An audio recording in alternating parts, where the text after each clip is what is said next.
Hello friends, very good afternoon. Happy Monday to all of you.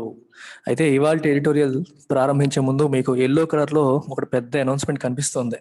So special offer English infinity. English infinity last year launch చేసినప్పుడు 2000కే launch చేసాం. Almost 10 months వరకు 2000 ఉండింది fee. 2 months back దీని ఫీజుని 3000గా మార్చడం జరిగింది. అయితే 1 week వరకు మళ్ళీ ఇవాళ నుంచి 14th June వరకు మళ్ళీ మీరు 2000కే జాయిన్ అయ్యే అవకాశాన్ని కల్పిస్తున్నాను.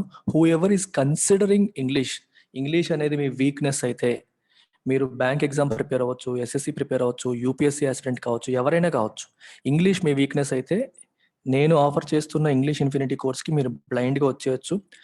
And just 2000 rupees, valid only till 14 June. తర్వాత మళ్ళీ ఇది 3000 అయిపోతుంది. So Bharati madam is the in charge. ఈ నెంబర్కి కాల్ చేయండి. మీకు ఇంకా ఏముంటాయి అని కావాలంటే మేడంకి ట్రయల్ అడగండి. యాప్ యాక్సెస్ ఇస్తారు, ఒక రోజు యాక్సెస్ ఇస్తారు. యాప్ చూడండి, నేను ఏం చెప్పాను, ఏ టాపిక్ చెప్తానో మొత్తం చూసి డిసైడ్ అవ్వండి. మళ్ళీ అవకాశం రాదు. ఇంకా ఇంగ్లీష్లో మీకు ఆల్రెడీ తెలుసు నేను ఎలా టీచ్ చేస్తాను. నా టీచింగ్ స్టైల్కి కనెక్ట్ అయితే without wasting any more time, take trial and join immediately. And today's class editorial is on diminishing options. ఏంటి డిమినిషింగ్ ఆప్షన్స్? దేనికి సంబంధించి మాట్లాడుతున్నారు అంటే ఆర్బీఐ. విత్ రిగార్డ్ టు ఆర్బీఐకి ఉన్న ఆప్షన్స్ అనేవి తగ్గిపోతున్నాయి. They are diminishing. Number of options తగ్గిపోతున్నాయి. దేనికి తగ్గిపోతున్నాయి చూడండి. The RBI has little room to use interest rates for achieving policy outcomes. So దీన్ని అర్థం చేసుకోవాలంటే ఆర్బీఐ యొక్క రోల్ తెలియాలి మనకి.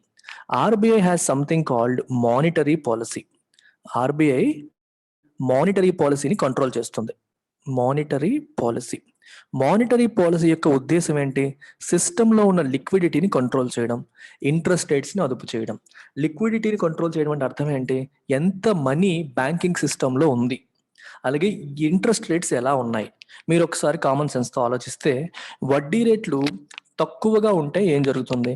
వడ్డీ రేట్లు తక్కువగా ఉంటే ఇండస్ట్రీస్కి, బిజినెసెస్కి, ఇండివిజువల్స్కి తక్కువ వడ్డీకి లోన్స్ వస్తాయి. లోన్స్ వచ్చినప్పుడు ఏం చేస్తారు? People take money and spend. Industries అయితే బిజినెస్ ఎక్స్పాన్షన్ కోసం వాడతాయి, అండ్ ఇండివిజువల్స్ అయితే వాళ్ళు వస్తువులు లేదా ఏదైనా సేవల కొనుగోళ్ల కోసం వాళ్ళు వాడతారు. తక్కువ వడ్డీకే వస్తున్నాయి కాబట్టి. దీనివల్ల ఏమవుతుంది? బిజినెస్ ఎక్స్పాన్షన్ కోసం వాడినా లేదా కొనుగోలు కోసం వాడినా మార్కెట్లో డిమాండ్ అనేది పెరుగుతుంది. సో ఎప్పుడైనా సరే వడ్డీ రేట్లు తగ్గించినప్పుడు మార్కెట్లో డిమాండ్ పెరిగే అవకాశాలు ఉంటాయి. కంపెనీస్కి అది అనువైన వాతావరణంగా ఉంటుంది. అందుకే దాన్ని అకామిడేటివ్ పాలసీ అంటారు. వడ్డీ రేట్లు తక్కువగా ఉండే పాలసీని ఏమంటాం? Accommodative policy. అంటే ఇండస్ట్రీకి అకామిడేటివ్గా ఆర్బీఐ ఉంది అని. అయితే ఆర్బీఐ ఆల్రెడీ చాలాసార్లు తగ్గించుకుంటూ వచ్చేసింది వడ్డీ రేట్లు. ఫర్దర్ తగ్గించడానికి ఎక్కువ స్కోప్ లేదు. అందుకే ఏం రాశారు ఇక్కడ? Has little room. లిటిల్ అంటే ఆల్మోస్ట్ నథింగ్ అని, ఆల్మోస్ట్ నో రూమ్ అని అర్థం. Has no room to use interest rates for achieving policy outcomes. ఇంకా మనం కన్స్యూమర్ కాన్ఫిడెన్స్ పెంచాలి, డిమాండ్ పెంచాలి అంటే వడ్డీ రేట్లు ఇంకా తగ్గించే అవకాశం లేదు. చాలా వరకు తగ్గించేశారు, అందుకే ఎక్కువ స్కోప్ లేదు ఇంకా తగ్గించడానికి అని ఆ సెన్స్ లో రాశారు. అవుట్కమ్ అంటే అర్థం ఏంటి? రిజల్ట్. అంటే మానిటరీ పాలసీ ద్వారా మనం ఒక పర్టికులర్ రిజల్ట్ తీసుకురావాలి అనుకుంటే ఇంకా పాసిబుల్ కాదు, చాలా వరకు వడ్డీ రేట్లు ఆల్రెడీ తగ్గించేశారు అని దాని యొక్క ఉద్దేశం. The RBI's latest policy statement underscores the diminishing options available to it to address the economic fallout from the COVID-19 pandemic. COVID-19 pandemic నుంచి వచ్చిన ఎకనామిక్ ఫాల్ అవుట్ అంటే నెగిటివ్ కాన్సిక్వెన్స్. నెగిటివ్ కాన్సిక్వెన్స్ మనం ఏమంటాం? Fall out అని చెప్పి అంటాం. Economic fallout అంటే ఆర్థికంగా, అంటే COVID-19 రావడం వల్ల ఆర్థిక పరమైన ఇష్యూస్ ఏవైతే వచ్చాయో, ఎందుకంటే ఇండస్ట్రీస్ మూతపడాల్సి వచ్చింది, లాక్డౌన్ విధించాల్సి వచ్చింది, డిమాండ్ తగ్గిపోయింది, చాలా మందికి ఆదాయం తగ్గిపోయింది, అన్ఎంప్లాయ్మెంట్ వచ్చింది. So all these are economic fall outs. వీటిని అడ్రస్ చేయడానికి, వీటిని సాల్వ్ చేయడానికి ఆర్బీఐకి ఉన్న ఆప్షన్స్ ఏవైతే ఉన్నాయో అవి ఏమైపోతున్నాయి?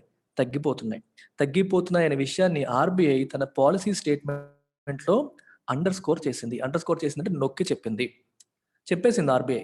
మాకు ఇంకా పెద్దగా స్కోప్ లేదు కంట్రోల్ చేయడానికి, ఆల్రెడీ ఇంట్రెస్ట్ రేట్లు బాగా తగ్గించేశామని ఆర్బీఐ ఫర్దర్గా చెప్పేసింది. ఎందుకంటే మీరు అనుకోవచ్చు, సరే ఇంకా తగ్గించవచ్చు కదా వడ్డీ రేట్లోని. ఇంకా తగ్గిస్తే రిస్క్ ఏంటి? మీరు ఇందాకే చెప్పాను, వడ్డీ రేట్లు బాగా తగ్గించినప్పుడు ఏమవుతుందంటే పీపుల్ అన్నెసరీ లోన్స్ తీసుకునే అవకాశం ఉంటుంది. అండ్ బ్యాంకులో పెట్టినా ఎక్కువ డబ్బులు రావు, డిపాజిట్ రేట్లు కూడా తగ్గిపోతాయిగా. అప్పుడు మనం చేతిలో పెట్టుకుంటాం. చేతిలో క్యాష్ ఉండడం వల్ల ఏమవుతుందంటే వీ టెన్ టు స్పెండ్, ఎక్కువగా స్పెండ్ చేసే అవకాశాలు ఉంటాయి. స్పెండింగ్ ఎక్కువగా జరిగితే ఎకానమీకి మంచిదే అని అనిపిస్తుంది, కానీ ఒకవైపు రిస్క్ ఉంది. ఏంటది? ఇన్ఫ్లేషన్. వస్తువులకి నువ్వు ఎక్కువ స్పెండ్ చేసేటప్పుడు ఏమవుతుంది? డిమాండ్ పెరుగుతుంది వస్తువులకి. వస్తువులకి డిమాండ్ పెరిగినప్పుడు ఏం జరుగుతుంది? ధరలు పెరుగుతాయి. మరి ధరలు పెరిగినప్పుడు దట్ లీడ్స్ టు ఇన్ఫ్లేషన్ కదా. మరి ధరలు పెరిగినప్పుడు ఇన్ఫ్లేషన్ వస్తుంది. ఇన్ఫ్లేషన్ వల్ల నష్టం ఏంటి? పేదవాడి నడ్డి విరిగిపోతుంది. మనకి ఇప్పుడే చూస్తున్నాం, వంట నూనె ధరలు ఎలా ఉన్నాయో చూసారా? ఆల్రెడీ డబల్ అయిపోయాయి. సో మామూలుగా 5,000 6,000తో నెల ఖర్చులు గడిచిపోతే ఇప్పుడేమో అది 7,000 8,000 అయిపోతుంది. సో ఇన్ఫ్లేషన్ వల్ల సామాన్య మానవుడు యొక్క చాలా ఇబ్బందులు పడాల్సి వస్తుంది. పర్చేసింగ్ పవర్, కొనుగోలు శక్తి తగ్గిపోతుంది. వాళ్ళ జీవన ప్రమాణాల మీద అది ఇంపాక్ట్ చూపిస్తుంది. అందుకని ఇన్ఫ్లేషన్ కూడా అదుపులో ఉండాలి. ఆర్బీఐ యొక్క మ్యాండేట్ ఏంటి అంటే ఇన్ఫ్లేషన్ని 2% మరియు 6% మధ్యలోనే ఉంచాలి. అంటే 4 ± 2%. 4% దగ్గరలో మేనేజ్ చేయాలి. మాక్సిమం 6 వరకు వెళ్ళొచ్చు, మినిమం 2 వరకు వెళ్ళొచ్చు. అంతకంటే ఎక్కువ వేరియేషన్స్ ఉండకుండా చూడాల్సిన బాధ్యత కూడా ఆర్బీఐదే.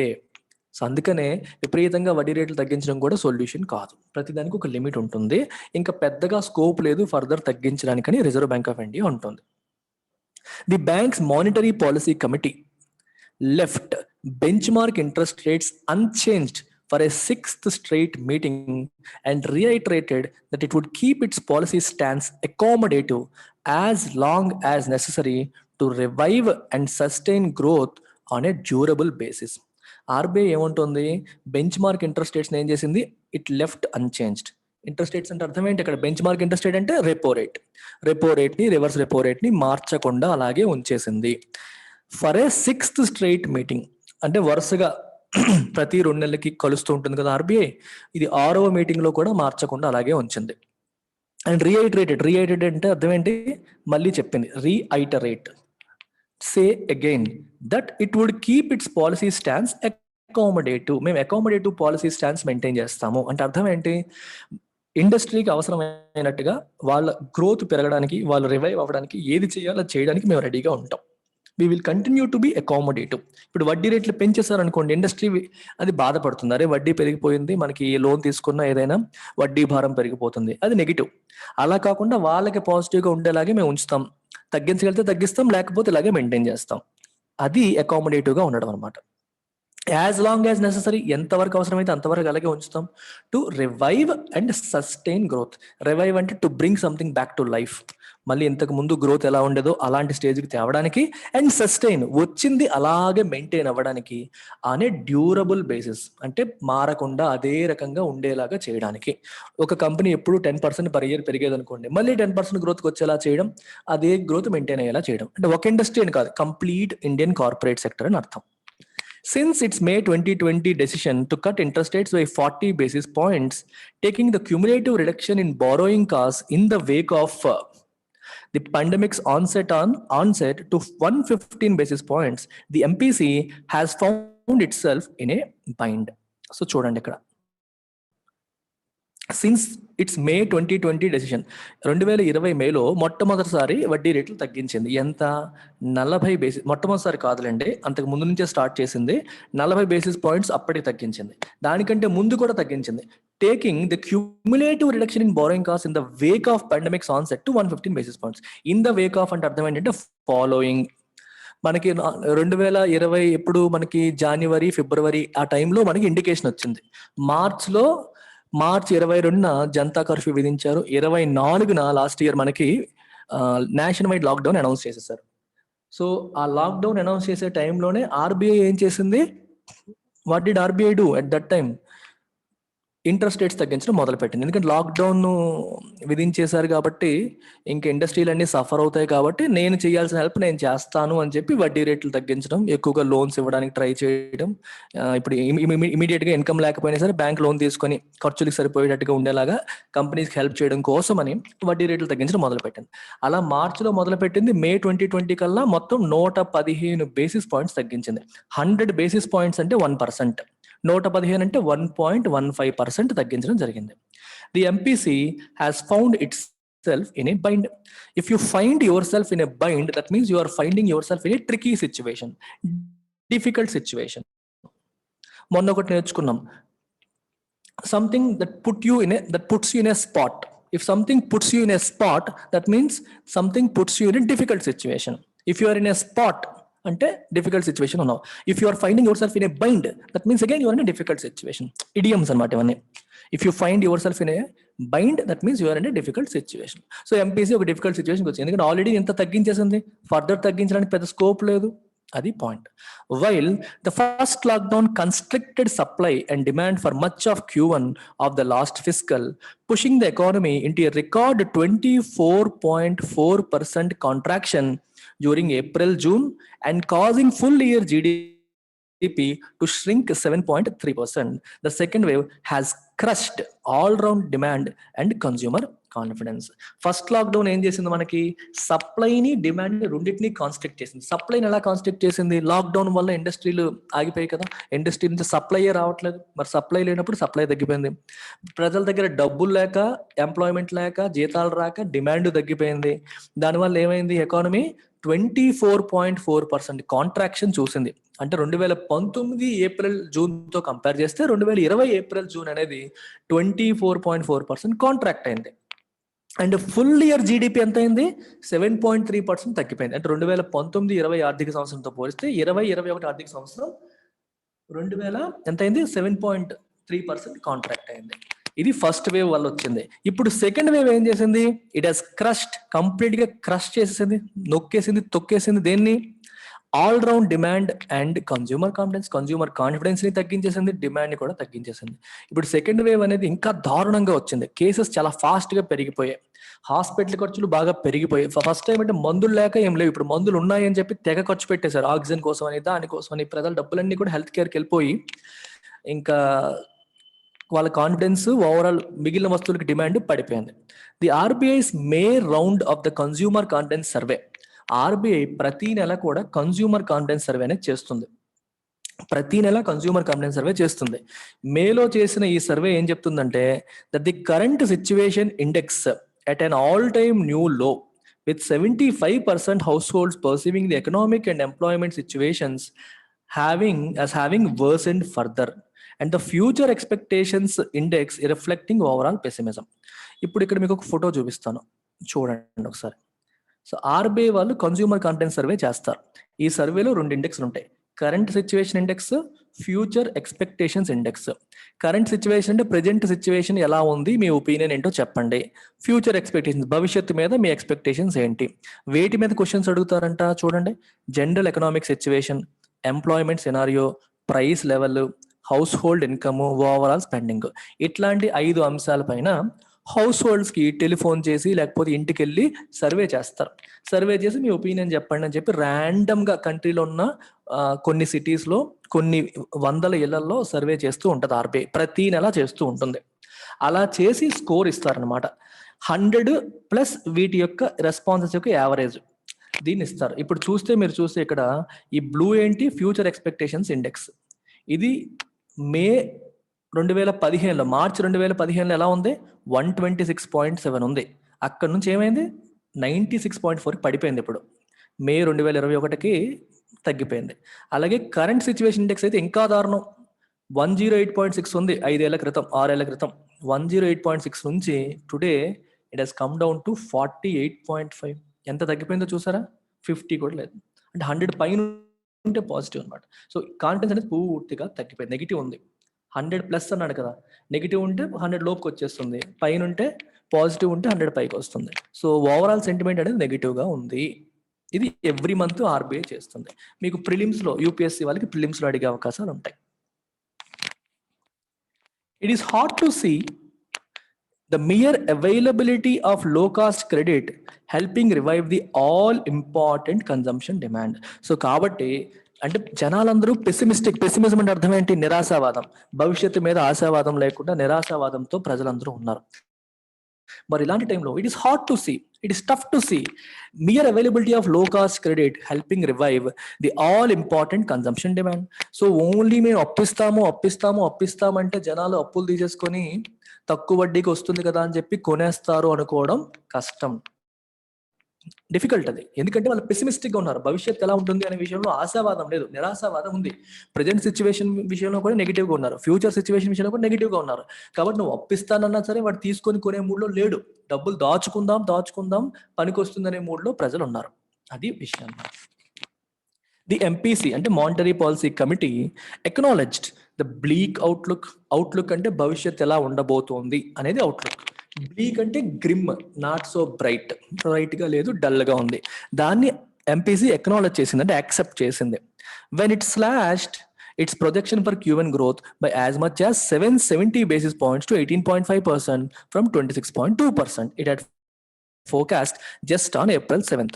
April 7th RBI 26.2% గ్రోత్ ఉంటుంది కొత్త ఆర్థిక సంవత్సరం Q1 లో, అంటే ఏప్రిల్ టు జూన్ క్వార్టర్ లో లాస్ట్ ఇయర్ తో పోలిస్తే 26.2% గ్రోత్ ఉంటుంది అని చెప్పారు. మీకు డౌట్ వస్తుంది, సార్ ఇంత గ్రోత్ ఎప్పుడు ఉండదు కదా సార్ అని. కానీ లాస్ట్ ఇయర్ బేస్ తక్కువ ఉందిగా. Last year April May June quarter లో 24.4% కాంట్రాక్షన్ ఉంది. సో లో బేస్ మీద పనిచేస్తున్నావు. ఒక ఎగ్జామ్ చూడండి, మీరు మామూలుగా ఎప్పుడు 70-80 తెచ్చుకుంటావు నువ్వు. ఒక ఎగ్జామ్ లో జ్వరం వల్ల దేని వల్ల నీకు 30 వచ్చాయి, నెక్స్ట్ ఎగ్జామ్ లో నీకు 60 వచ్చినా 100% పెరిగింది అంటాం, ఎందుకంటే లాస్ట్ ఎగ్జామ్ బాగా రాయలేదు కాబట్టి. సో ఇప్పుడు అంతే, లాస్ట్ ఇయర్ ఈ క్వార్టర్ బాగాలేదు కాబట్టి ఈ క్వార్టర్ ఒక యావరేజ్ గా వచ్చినా సరే నీకు మంచిగా గ్రోత్ కనిపిస్తుంది. అందుకే RBI 26.2% గ్రోత్ ఉండదని ఎక్స్పెక్ట్ చేసింది. ఇప్పుడేమో దాన్ని తగ్గించేసి చూడండి 770 బేసిస్ పాయింట్స్ అంటే 7.7%, 100 బేసిస్ పాయింట్స్ 1%. దీంట్లోంచి 7.7 తీసేస్తే 18.5% ఉండబోతుందని చెప్పి తగ్గించింది. నీకు ప్రొజెక్షన్ తగ్గించింది, స్లాష్ చేసిందంటే అర్థం ఏంటి? బ్లీక్ అవుట్లుక్, అనుకున్నంత పాజిటివ్ గా లేదు అని చెప్పి RBI ఎక్నాలెడ్జ్ చేసింది, ఒప్పుకుంది అని అర్థం. బ్యాంకింగ్ అంటే ఆధారపడ్డం, బ్యాంక్ చేయడం అని కాదు. బ్యాంకింగ్ అంటే అర్థం ఏంటి? ఆధారపడ్డం. Banking more on optimism than hard data. The panel bumped up its growth estimates for the second half, resulting in an overall cut of only 1 percentage point to its full year growth forecast to 9.5%. Q1 కు వచ్చి 18.5% అని చెప్పింది, కానీ second half లో revive అయిపోతుంది ఇంకా అసలు మొత్తం అని చెప్పేసి ఓవరాల్ గ్రోత్ ఏమో 9.5% ఉండబోతుంది ఈ సంవత్సరం అని చెప్పి చెప్పింది, ప్రొజెక్ట్ చేసింది. అయితే ఈ హిందూ ఏమంటున్నాడు, ఇలా ప్రొజెక్ట్ చేయడానికి మెయిన్ ఆప్టిమిస్టిక్ గా థింక్ చేస్తున్నారు, పాజిటివ్ గా థింక్ చేసేసి ఆప్టిమిజం మీద వాళ్ళు ఆధారపడిపోతున్నారు తప్పితే డేటా మీద కాదు. Data is not Poynting such great outlook for future. RBI positive గా ఆలోచించేసి అయిపోతుందని ఊహించేసుకుంటుంది అని చెప్పి చెప్తారు. అందుకే బంప్డప్ అంటే పెంచేయడం, గ్రోత్ ఎస్టిమేట్స్ ని సెకండ్ హాఫ్ కి పెంచేసి ఓవరాల్ గా ఓన్లీ 1% పాయింట్ తగ్గుతుంది, సో 9.5% ఉంటుంది అని చెప్పి ఫోర్కాస్ట్ చేసింది. ఫర్ దిస్, ఇది జరగడానికి RBI ఏం చేసింది? ఇట్ హాస్ అస్యూమ్ చేసుకుంది ఏమని? Rural demand will remain buoyant. Rural demand అంటే బుయాంట్ గా ఉంటుంది. బుయాంట్ అంటే ఎక్కువగా ఉండడం. అంటే మీరు చూడండి, బుయాన్సీ తెలుసు కదా, మీరు ఇప్పుడు వాటర్ లో బుయాన్సీ కాన్సెప్ట్ వినుంటారు చిన్నప్పుడు. వాటర్ లో మీరు హ్యాండ్ పెట్టారనుకోండి, హ్యాండ్ పెట్టి ఇలా కింద పుష్ చేశారనుకోండి, మీకు ఎలా ఉంటుంది? నీళ్లు కింద నుంచి పైకి పుష్ చేసినట్టు ఉంటుందా లేదా? So there is an upward force exerted by water on your hand when you put your hand. Me hand పెట్టినప్పుడు, మీ హ్యాండ్ వాటర్ లో పెట్టినప్పుడు ఏమవుతుంది? కింద నుంచి ఫోర్స్ వచ్చినట్టు ఉంటుంది. ఒక ఏది వదిలినా సరే మీకు ఏముంది? కింద నుంచి పైకి ఫోర్స్ వస్తుంది. దాన్ని బుయాంట్ ఫోర్స్ అంటాం, ఫిజిక్స్ లో మనం మాట్లాడుకుంటాం, బుయాంట్ ఫోర్స్ అంటాం. ఇప్పుడు మీరు గుండు సూది వేశారనుకోండి, అది ఏమవుతుంది? మునిగిపోతుంది. అలా కాకుండా స్పాంజ్ వేశారనుకోండి, థర్మోకోల్ వేశారనుకోండి, తేలిపోతుంది. థర్మోకోల్ వేసినప్పుడు ఎక్కువ సర్ఫేస్ ఏరియా వాటర్ తో కాంటాక్ట్ లోకి వచ్చింది. So there is more buoyant force acting on water, అంటే అప్వర్డ్ ఫోర్స్ ఎక్కువ ఉంది. థర్మోకోల్ యొక్క వెయిట్, అంటే థర్మోకోల్ వాటర్ మీద ఎగ్జర్ట్ చేసే force downward force, gravitational force ఏదైతే ఉందో mg కదా వెయిట్, ఆ ఫోర్స్ ఏమో తక్కువ ఉంది. థర్మోకోల్ కిందకి అప్లై చేసే ఫోర్స్ తక్కువ ఉంది, వాటర్ పైకి అప్లై చేసే ఫోర్స్ ఎక్కువ ఉంది. కాబట్టి థర్మోకోల్ ఏమైంది? తేలింది. గుండు సూది వచ్చినప్పుడు ఏం జరిగింది మనకి? ఫిజిక్స్ చెప్పేస్తున్నానా మీకు? పోనీలే వినేయండి, నేర్చేసుకుంటారు. గుండు సూది వచ్చినప్పుడు ఏమవుతుంది మనకి? వాటర్ తో అది టచ్ లో ఉన్న ఏరియా చాలా తక్కువ, ఈ ఒక్క ఏరియానే టచ్ లో ఉంది. సో బుయాంట్ ఫోర్స్ అనేది తక్కువ, ఎందుకంటే సర్ఫేస్ టచ్ లోకి వచ్చే ఫోర్స్ తోనే, ఏరియాతోనే కదా ఫోర్స్ అప్లై చేస్తుంది. So buoyant force is low. So దాని వెయిట్ ద్వారా వచ్చే ఫోర్స్ అనేది బుయంట్ ఫోర్స్ కంటే ఎక్కువైపోవడం వల్ల గుండు సూది మునిగిపోతుంది. అది కాన్సెప్ట్. అంటే బుయంట్ ఫోర్స్ ఏం చేస్తుందంటే it will make you float. అర్థమైందా? Float. Buoyancy is the reason why ships float. Ships ఎందుకు ఫ్లోట్ అవుతుంటే బుయాన్సీ వల్లే. అంటే something that keeps you float. Float అంటే మునిగిపోకుండా ఎలివేటెడ్ గా ఉంచడం, అలా అర్థం చేసుకోవాలి. Okay, if you are remaining buoyant that means elevated గా ఉన్నారు, మునిగిపోవట్లేదు, యాక్టివ్ గా ఉన్నారు, పాజిటివ్ గా ఉన్నారు, ఆ సెన్స్ లో మనం తీసుకోవచ్చు. It is assumed rural demand will remain buoyant. Rural demand అనేది పాజిటివ్ గా ఉంటుంది, బుయాంట్ గా ఉంటుంది అని అస్యూమ్ చేసుకుంటుంది. On the back of an expected normal monsoon. Monsoon normal గానే ఉండబోతుందని ఎక్స్పెక్టేషన్ ఉంది. On the back of it rural demand అంటే పంటలు బాగా పండుతాయి, సో రైతులు డబ్బులు బాగా వస్తాయి, డబ్బులు బాగా వస్తే వాళ్ళు ట్రాక్టర్లు, బైకులు అవి ఇవి కొంటారు, సో డిమాండ్ బాగుంటుంది అని ఎక్స్పెక్ట్ చేస్తుంది. While noting that wide spread infections in rural areas which likely led to a sequential decline in tractor and two-wheeler sales in April could undermine future demand. ఇంకోవైపు ఏముంటుంది, రూరల్ ఏరియాస్ లో ఈసారి infections ఎక్కువ ఉన్నాయి. First wave తో compare చేస్తే second wave లో మీకు రూరల్ ఏరియాస్ లో ఇన్ఫెక్షన్స్ ఎక్కువగా ఉండడం అనేది జరుగుతుంది. ఎక్కువగా ఉండడం వల్ల ఏమైందంటే రూరల్ ఏరియాస్ లో కూడా హెల్త్ పరమైన ఖర్చులు పెరిగిపోయాయి. సో దానివల్ల ఏమైంది, which likely led to sequential decline. Sequential అంటే quarter on quarter, last quarter తో పోలిస్తే, ఇయర్ ఆన్ ఇయర్ కాదు, లాస్ట్ క్వార్టర్ తో పోలిస్తే ట్రాక్టర్ మరియు టూ వీలర్ సేల్స్ ఏప్రిల్లో తగ్గిపోయాయి.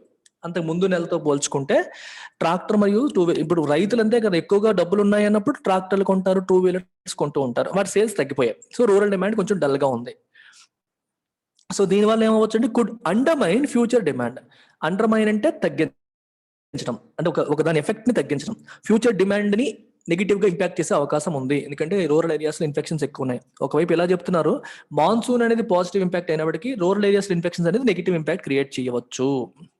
The other factor the RBI is banking on. RBI ఆధారపడుతున్న, రిలై అవుతున్న ఇంకో ఫ్యాక్టర్ ఏది, the other factor the RBI is banking on to provide a fillip to economic activity is an accelerated pace of vaccinations. అంటే vaccinations యొక్క pace కూడా పెరుగుతుంది, speed చాలా fast గా వ్యాక్సినేషన్స్ వేస్తారు ఫ్యూచర్ లో అనే ఫ్యాక్టర్ ని కూడా ఆర్బీఐ ఆధారంగా తీసుకుంటుంది, దాని మీద కూడా ఆధారపడుతుంది. ఇప్పుడు వ్యాక్సినేషన్ పెద్దగా లేకపోవచ్చు కానీ ఫ్యూచర్ లో బాగా పెరుగుతాయి, సో ఎక్కువ మంది సేఫ్ అయిపోతారు, ఎకానమీ మళ్ళీ పరిగెత్తేస్తుంది అని చెప్పి ఆర్బీఐ అనుకుంటోంది. అయితే ఇది మన చేతిలో ఉందా, లేదు. Over which it has virtually no control. దానిపైన ఆర్బీఐకి ఎటువంటి కంట్రోల్ లేదు, గవర్నమెంట్ చేతిలో ఉంది. గవర్నమెంట్ టైంకి తెస్తాయా, తేవా, ఇస్తాయా, ఎవర్ నోబడీ నోస్. అది పరిస్థితి. అంటే ఇలాంటి ఫ్యాక్టర్స్ మీద ఆధారపడి ఆప్టిమిస్టిక్ గా ఆలోచించి ఆర్బీఐ ఏమో చేసేస్తోంది ఇవన్నీ అని చెప్పి అర్థం అనమాట. ఇలా పాజిటివ్ గా ఊహించేసుకుంటుంది అనేది ఇక్కడ పాయింట్. ఓకే, ఇక్కడ ఏం రాస్తారు, ఫిలిప్ అనే పదం వచ్చింది చూసారా. ఫిలిప్ అంటే ఒక బూస్ట్ లాగా, ఎకనామిక్ యాక్టివిటీకి బూస్ట్ ఇవ్వడానికి, ఒక బలం ఇవ్వడానికి, ఒక ఊపు ఇవ్వడానికి ఉపయోగపడే ఇంకో ఫ్యాక్టర్ ఏంటంటే వ్యాక్సినేషన్ యొక్క పేస్ పెరగొచ్చు, దానివల్ల కూడా రావచ్చు అని ఆర్బీఐ అనుకుంటుంది. కానీ దానిపైన ఆర్బీఐకి ఎటువంటి కంట్రోల్ లేదు. టు బి ఫెయిర్, ఓకే, మరీ హార్ష్ గా అనకుండా, to be fair to mister governor Shaktikanta Das, to be fair, governor Shaktikanta Das has used the bank's liquidity spigot. Spigot అంటే ట్యాప్, ట్యాప్ అంటాం కదా మనం, ట్యాప్ ఇప్పుడు ఏమొస్తుంది, వాటర్ వస్తుంది. బ్యాంకు ఆర్బీఐ ఆ ట్యాప్ ఇప్పడం వల్ల ఏమైంది, బ్యాంకులకి లిక్విడిటీ పెరిగింది. ఇప్పుడు చూడండి, ఆర్బీఐ వడ్డీ రేట్లు రెపో రేట్ తగ్గించింది అనుకోండి, banks can borrow more money from RBI కదా, తక్కువ వడ్డీకి వస్తాయి. అలాగే సిఆర్ఆర్ తగ్గించింది అనుకోండి, cash reserve ratio, banks RBI దగ్గర మెయింటైన్ చేయాల్సిన క్యాష్ తగ్గిపోతుంది, సో వాళ్ళ చేతిలో ఉన్న క్యాష్ పెరుగుతుంది. ఎస్ఎల్ఆర్ తగ్గించింది అనుకోండి, స్టాట్యుటరీ లిక్విడిటీ రేషియో, వాళ్ళు లిక్విడ్ ఇన్స్ట్రుమెంట్స్ లో మెయింటైన్ చేయాల్సిన క్యాష్ తగ్గిపోతుంది. ఇలా తగ్గడం వల్ల ఏమవుతుంది, they will have more money in their hands, అంటే బ్యాంకుల చేతిలో మనీ పెరుగుతుంది. సో లిక్విడ్ పెరిగింది, అంటే ట్యాప్ ఓపెన్ చేసింది RBI, so more money is flowing to banks from RBI అని అర్థం అనమాట. అందుకే ఆ పదం వాసారు, ట్యాప్ అని రాశారు. లిక్విడిటీ ట్యాప్ ని యూజ్ చేశారు Shaktikanta Das as a tool to address some of the economic distress. Economic distress ని అడ్రస్ చేయడానికి ఆయన నిజంగానే దాన్ని ఉపయోగించడానికి ట్రై చేశారు చాలా వరకు. అయితే ఏ సిరీస్ ఆఫ్ మెజర్స్ ఏం చేశారు ఆయన, ఇంకా అవి కాకుండా ఇంకేం చేశారు, a series of measures focus on bolstering credit flow to the hardest hit MSME sector and contact intensive industrial and services sectors respectively.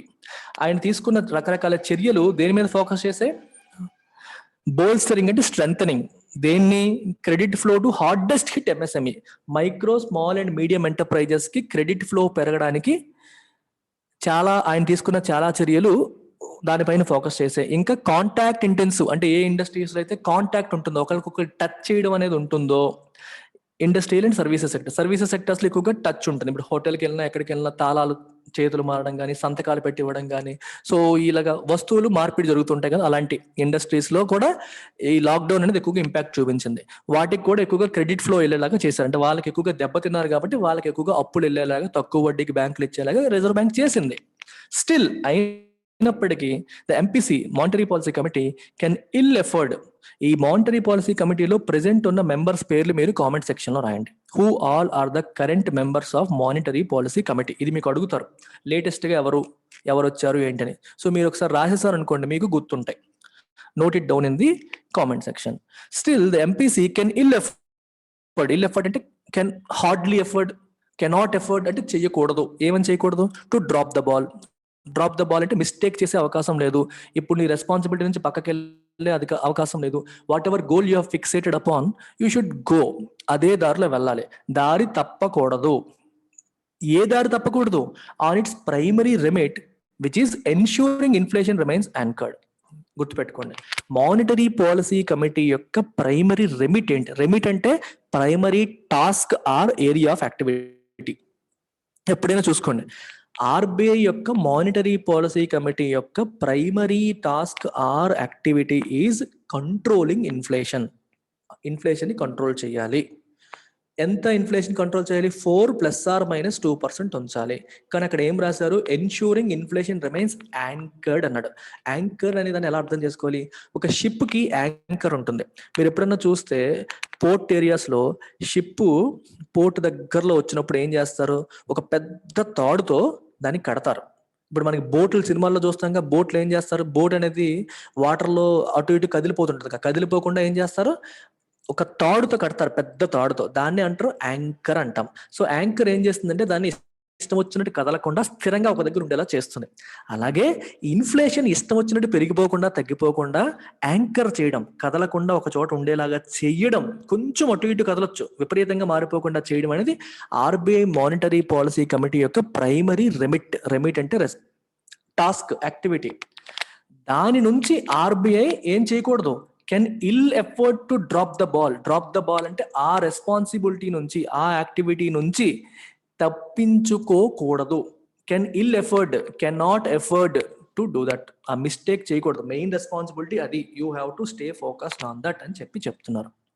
With international commodity prices including crude oil on an upward trajectory and no signs of domestic policy support to check skyrocketing petrol and diesel pump prices, inflation is sure to accelerate, posing a major conundrum to the RBI. ఇప్పుడు RBI పరిస్థితి చూడండి, ముందుకెళ్తే నొయ్యి, వెనక్కి వెళ్తే గొయ్యి.